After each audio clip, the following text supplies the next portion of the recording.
And so on what basis should we decide whether to continue fracking? I would suggest we base that decision on three primary points of reason. First, economic practicality. If we stopped fracking right now, we would see the price of natural gas nearly double. Electricity and heating prices would rise, and jobs would be lost. Bruce Everett, professor of international business at the Fletcher School and formerly of the U.S. Department of Energy, says the substantial economic benefits outweigh the downside. His exact words are, "It's not even close." And one has to ask, what would we replace it with? That brings me to my second point, energy practicality. If we stopped fracking, we have no choice but to revert to using more coal.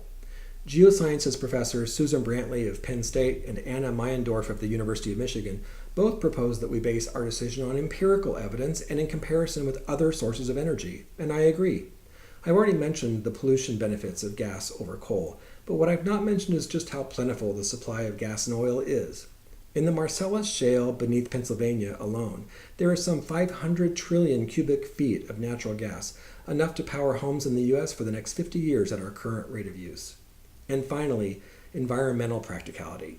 Let's return to Pennsylvania, where Commonwealth government has partnered with the oil and gas industry to regulate their practices so as to mitigate environmental impacts.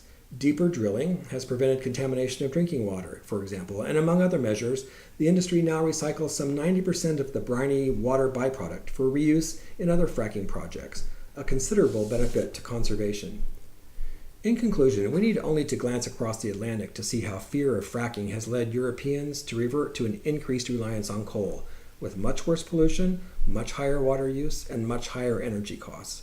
I conclude we ought to continue reaping the economic benefits of fracking while also stepping up measures to make this abundant energy source even more environmentally safe.